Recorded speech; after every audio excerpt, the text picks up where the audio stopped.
One day the Pharisees and the Sadducees came to test Jesus' claim by asking him to show them a miraculous sign from heaven.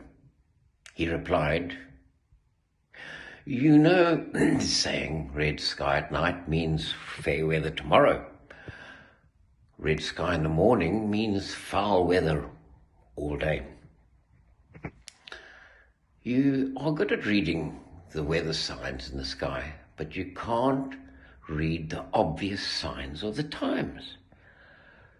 Only an evil, faithless generation would ask for a miraculous sign, but the only sign I will give it is the sign from the prophet Jonah." Then Jesus left them and he went away.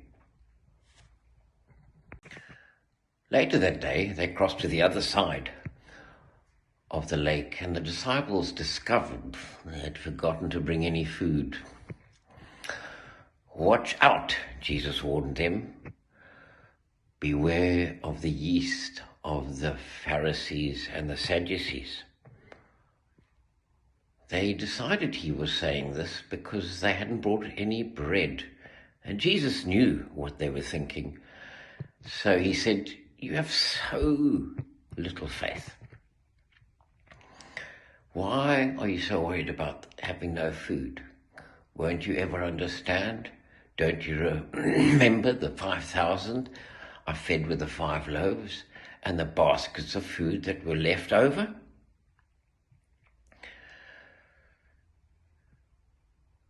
Don't you remember the 4,000 I fed with 7 loaves, with baskets of food left over? How would you even think I was talking about food? So again I say to you, beware of the yeast of the Pharisees and the Sadducees." Then, at last, they understood that he wasn't speaking about yeast or bread, but about the false teachings of the Pharisees and the Sadducees.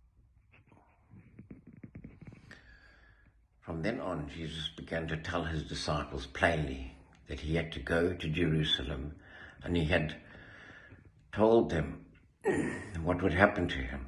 He would suffer at the hands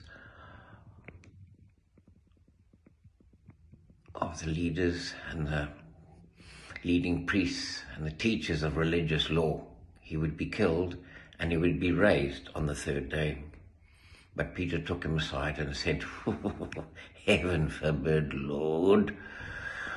He said, "This will never happen to you." And Jesus turned and he looked at Peter and he said, "Get away from me, Satan. You are a dangerous trap to me. You are seeing things merely from a human point of view and not from God's."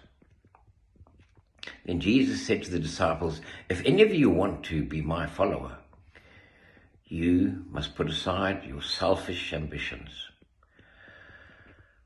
Shoulder your cross and follow me. If you try to keep your life for yourself, you will lose it. But if you give up your life for me, you will find true life." And how do you benefit if you will gain the whole world but lose your own soul?